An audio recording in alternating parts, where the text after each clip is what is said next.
Урматтуу достор, сиздерди 14 апрель күнү боло турган жаздын жана жаңылануунун символу болгон Нооруз майрамына келип катышып кеткениңиздерге чакырабыз.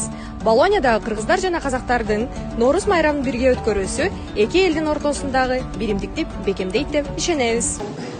Бәріңізге сәлем, менің атым Икар Болат, Болонья университетінің 3-ші курсының студентімін.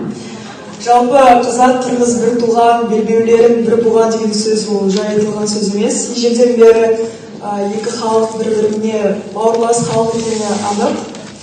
Себебі тіліміз бір, дініміз бір, жыры мен ыры жарасқан екі халық. Таңболболу күйісі авторы Мұқаш Борбиев.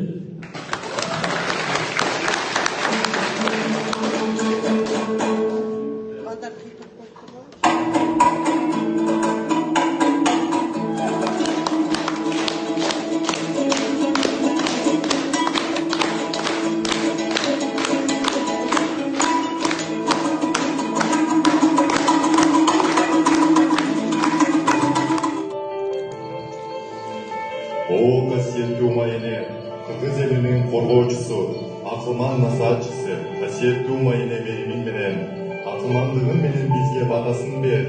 Сенің жұмшақ қолың бізді жамандықтардан сақтасын, ақылмандығын бізде тыныштыққа алып барсын.